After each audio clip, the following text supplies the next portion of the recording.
Praise the Lord. ஆண்டவராகிய இயேசு கிறிஸ்துவின் நாமத்தினாலே எங்களுக்கு அன்பின் வாழ்த்துதல். என் தேவன் நல்லவரா இந்த நாளிலும் கூட இருக்கிறார்.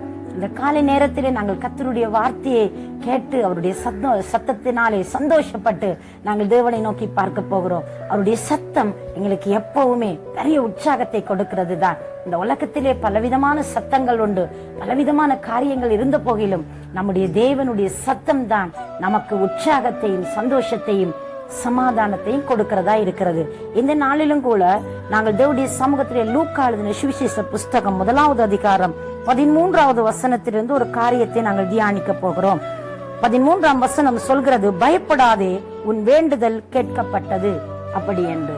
இது யாருக்கு இந்த வார்த்தையை தேவன் பேசுகிறார், யாரை பார்த்து இதை சொல்லுகிறார் என்று சொன்னால், சகரியா என்கிற தேவனுடைய மனிதன் தேவனுக்கென்று பணிவிடை செய்து கொண்டு உற்சாகமாய் கர்த்தருடைய காரியங்களை செய்கிற ஒரு தேவ மனிதன். இந்த மனிதனுடைய வாழ்க்கையில் ஒரு குறைவு இருந்தது. அந்த மனிதனுக்கு பிள்ளை இல்லாத ஒரு பிரச்சனை, பிள்ளை இல்லாத ஒரு தாக்கம் அவர்களுடைய வாழ்க்கையில இருந்தது. அப்பொழுது தேவனுடைய காரியத்திலே மிகவும் உண்மையாய், செம்மையாய், சரியாய், நேர்த்தியாய் தன்னுடைய பணியை செய்து கொண்டிருக்கிற இந்த தேவ மனிதனுடைய வாழ்க்கையில் இந்த பிரச்சனை அவனுடைய மனதை பதிந்து ஆழ வேதனையை உண்டாக்கினது. அவர் மன கவலையோடு கூட தன்னுடைய பணியை ஒரு நாள் அவர் நிறுத்தி விடுவதில்லை. இந்த பணியிலே எந்த இடையூறும் வருவதற்கு அவர் இடமளிப்பதும் இல்லை. தன்னால் முடிந்த மட்டும் உண்மையாய், உற்சாகமாய், செம்மையாய் அவர் செய்து கொண்டு வந்த ஒரு நல்ல தேவ மனிதன். இந்த மனிதனுடைய வாழ்க்கையிலே ஒரு நாள் தேவன் இடைப்பட்டு சொல்லுகிறார், சகரியாவே, நீ பயப்படாதே, உன் மனைவி நீ கர்ப்பவதியாக ஒரு குமாரனை பெற்று எடுப்பாள், அவனுக்கு ஜோவான் என்று பெயரிடு என்று சொல்லி ஒரு உன்னதமான பதிலை அந்த குடும்பத்திற்கு கொடுக்கிறார். ஒரு பிள்ளை இல்லை என்றால் உலகத்திலே ஜனங்கள் எப்படி பார்ப்பார்கள்? சூழ உள்ள மனிதர்கள் எல்லாம் இந்த குடும்பத்தை எப்படி எள்ளி நகையாடி இருப்பார்கள்? எவ்வளவு வார்த்தைகளை மொழிந்திருப்பார்கள் அவர்கள் மேலே. அவ்வளவு அவமானம், அவ்வளவு துன்பம், அவ்வளவு துயரத்தின் மத்தியிலே கடந்து போன இந்த குடும்பம் தங்களோட பணியிலே அவர்கள் சோர்ந்து போகலைங்க. தங்களோட பணியில அவங்க அங்கே மனம் அதைரியம் அடையல. கர்த்தருக்கு நாங்க இதை செய்யறோமே, தேவன் ஏன் இதை எங்களுக்கு செய்யல? நாங்கள் படைத்த கடவுளுக்கு தானே இந்த காரியங்கள் எல்லாம் உண்மையாய் செம்மையாய் நாம் செய்கிறோமே, ஏன் எங்களுக்கு இந்த பதில் கிடைக்கல என்று சொல்லி மனம் நொந்து போய் ஒரு வேலை இருக்கலாம். அன்னாள் என்ற பெண்ணும் அப்படித்தான். அவளுக்கு குழந்தை இல்லை. ஆலயத்தில் போய் அழுதான், ஆலயத்திலே கண்ணீர் வடித்தான், ஆலயத்தில் தன் குமுறலை கொட்டி தீர்த்தான். ஆனால் ஆசாரியர் எப்படி புரிந்து கொண்டார்? குடித்து விட்டு வந்திருக்கிறார், நீ வெறித்த பெண் என்று சொல்லி அவருக்கு ஒரு பெயரை சூட்டி விடுகிறார். அந்த நேரத்தில் அவளுடைய உள்ளம் எவ்வளவு உடைந்திருக்கு. அன்னால் கண்ணீரோடு அவரை கடவுள் சமூகத்தில் பார்த்தவளுக்கு கிடைத்த பரிசு, குடிகாரி, வெறித்திருக்கிறாய் என்பதுதான். ஆனால் அந்த வேதனைகளை அவள் தாங்கிக் கொண்டு சொல்லுகிறாள், ஐயா, நான் மனக்கிலேசம் உள்ள ஸ்திரீ, நான் மனக்கிலேசம் உள்ளவன், நான் மன குமுறுதலை கொட்டி கொண்டிருக்கிறேன் யாண்டி சொன்னான். அதே கணத்தில் அவளுக்கு ஒரு பதில் வந்தது அந்த ஆசாரியின் மூலமே. நீ ஒரு குமாரனை பெற்றெடுப்ப, நீ ஒரு பிள்ளையை பெறுவாய் என்று சொல்லி பதில் உண்டானது. பிள்ளைகளே, இந்த நாளிலும் கூட ஒருவேளை குழந்தை செல்வம் இல்லையே என்று சொல்லி நீங்கள் அங்கலாய்த்து தவித்துக் கொண்டிருக்கிற ஒருவராய் இருக்கலாம். ஐயோ, நாங்க எங்களோட உண்மையை எப்பவுமே விட்டு விட்டதில்லையே, நாங்கள் முடிந்தளவு நேர்மையாய் இருக்கிறோமே, கடவுளுக்கு பிரியமாய் வாழ்கிறோமே, நாங்க எந்த தீங்கு நாங்க மனசறிஞ்சு செய்யலேன்னு சொல்லி அழுகிற அநேகருடைய வாழ்க்கையை நான் கண்டிருக்கிறேன். இந்த நாளில் நீங்கள் அந்த இடத்தில் ஒரு வேளை நின்று கொண்டிருக்கலாம். அப்படிப்பட்ட ஒரு சூழ்நிலைக்கு நீங்கள் முகம் கொடுத்து கொண்டிருக்கலாம்.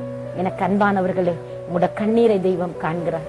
இந்த குடும்பத்திற்கும் இப்படித்தான் தேவனுடைய வசனம் லூக்கா 1வது அதிகாரம் 13வது வசனத்திலே தேவன் சொல்லுகிற காரியம், சகரியான்ற மனிதனுடைய கூடாரத்திலும் இப்படியான ஒரு துயரம் காணப்பட்டது. அவர்களுக்கு குழந்தை இல்லாத அந்த காரியம் அவர்களை அதிகமாய் பாதித்தது. எவ்வளவு பணி செய்தாலும் வீட்டுக்கு வருகிற பொழுது அந்த வறுமையை அவர்கள் உணர்ந்திருக்க முடியும். ஏமாற்றத்தோடு இருந்து மற்றவர்கள் பேசுகிற வார்த்தையினால் அவர்கள் துக்கமடைந்திருக்க முடியும். அவர்கள் நிந்தித்த காரியங்கள் அவர்களை வேதனைக்குட்படுத்தி இருக்க முடியும். அவர்கள் அந்த மனக்கிலேசங்களை எல்லாம் தெய்வத்திடத்திலே சொன்னார்கள். தம்மை படைத்த கடவுளிடத்தில் அவர்கள் பகிர்ந்து கொண்டார்கள். அவர்களை பார்த்து கொண்டார். இப்பொழுது சொல்லுகிறார், பயப்படாதே, உன் வேண்டுதல் கேட்கப்பட்டிருக்கிறது. நீ படுகிற அந்த காரியங்களை நான் கேட்டிருக்கிறேன். உன்னுடைய கண்ணீருக்கு நான் ஒரு பதிலை உண்டாக்குவேன் என்று சொல்லி சொல்லுகிறார். அங்கே பதிலை அளித்து அவர்களை தைரியப்படுத்துகிறார். அவர் சொன்னது போல அந்த குடும்பத்திற்கு ஒரு ஆண்மகன் பிறந்தார். அவனுக்கு ஜோவான் என்று பெயரிட்டார்கள். அவனோ ஒரு வல்லமையான தீர்க்கதரிசியாய் ஆண்டவருக்கே வழியை ஆயத்தப்படுத்துகிற உன்னதமான ஒரு பணியை செய்தான். உத்தமமாய் வாழ்ந்தான். தன்னோட வாழ்வை, தன்னுடைய விசுவாசத்தை காத்துக்கொண்டார். எனக்கு அன்பானவர்களே, இந்த நாளிலும் உங்களோட உண்மையான இந்த பணியிலே உங்களை சோர்வடியத்தக்க அநேக காரியங்கள் வந்தாலும் நீங்கள் சோர்ந்து போக வேண்டாம். தைரியம் கொள்ளுங்கள். நீங்கள் உற்சாகம் அடையுங்கள். உங்களை பலப்படுத்துங்கள். உங்களோட வாழ்க்கையில இன்றைக்கும் தெய்வம் ஒரு நன்மை செய்வார். இந்த காலை பொழுது உங்களுக்கு ஒரு உற்சாகமான பொழுதல்லவா? உங்களை தைரியப்படுத்தி இந்த வசனம் சொல்லுகிறது, நீங்கள் பயப்பட வேண்டாம். உன் வேண்டுதலை நான் கேட்டு உனக்கு பதில் செய்ய போகிறேன். நான் உனக்கு செய்து விட்டேன். நீ இதை பெற்றுக்கொள்ள போகிறாய். அதை நீ அனுபவிக்க போகிறாய். உன் வாழ்க்கை மகிழ்ச்சியாய் மாறப்போகிறது.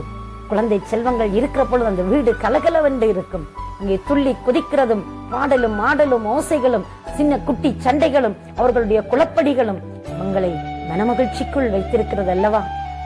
அப்படியான ஒரு மகிமையான காட்சியை உன் கூடாரம் வெறுமையாய் இருக்கிற பொழுது நீ உணர்ந்த அந்த வேதனையை நீக்கும்படி இப்படியான கலகலப்புகளும் உன் கண்ணீரை துடைத்து உன் கதறலை கேட்டு பதில் கொடுக்கிற நாட்களும் வெகு தொலைவில் அல்ல, மிக சமீபமாய் உன் பக்கமாய் வந்துவிட்டது. நீ அதை பெற்றுக்கொண்டு சந்தோஷத்தோடு அனுபவிக்க போகிறாய். மனமகிழ்ச்சியாயிருங்கள். தேவன் உங்களுக்கு பதில் தருவார். அன்றைக்கு அந்த குடும்பத்துடைய துயரத்தை நீக்கினவர், துயரத்தை உடைய கண்ணீரை துடைத்தவர். இந்த காலையிலும் உங்களுக்கும் ஒரு அற்புதத்தை செய்து என் தேவன் நன்மைகளினால் உங்களை முடிசூட்ட போகிறார். உங்கள் பாதைகள் நெய்யாய் பொழிய போகிறது. உங்கள் தேவன் ஒரு அற்புதத்தை செய்து உங்களை கனம் பண்ணி காக்க போகிறார். நான் உங்களுக்காக செபிக்கட்டுமா? மனம் அதைரியம் அடைந்து விடாதிருங்க. மனம் சோர்ந்து போகாதிருங்க. உங்கள் பிள்ளைகளை வளர்க்க முடியலே, பிள்ளைகள் ரொம்ப குழப்படியா இருக்கிறாங்க. இந்த பிள்ளைகளை நான் பெற்றதினால் வேதனை அடைகிறேன் என்று சொல்லி அழுகிற இன்னொரு கூட்டத்தார் இருக்கிறார்கள். உங்கள் கண்ணீரும் துடைக்கப்படும். பயப்படாதிருங்கள். இந்த உலகத்தின் ஆசா பாசங்கள், உலகத்தின் சிற்றின்பங்களிலே மூழ்கி அவர்கள் தங்கள் வாழ்வை அழிப்பதை பார்க்கிற பொழுது நீங்கள் மனம் பதறி போய் நிற்கிற பெற்றாரை எனக்கு தெரிகிறது. அன்பு பிள்ளைகளை, நீங்கள் தேவனிடத்தில் அவரை நோக்கி பாருங்கள். உங்கள் பிள்ளைகளை நன்னறிப்படுத்துவார். அவர் ஒரு நல்ல நிலைக்கு கொண்டு வருவார். அவருக்கு ஒரு சுக வாழ்வை கொடுப்பார். நீங்கள் அவரை நோக்கி பார்க்கலாம். உங்களுக்காக நான் மன்றாடட்டுமா?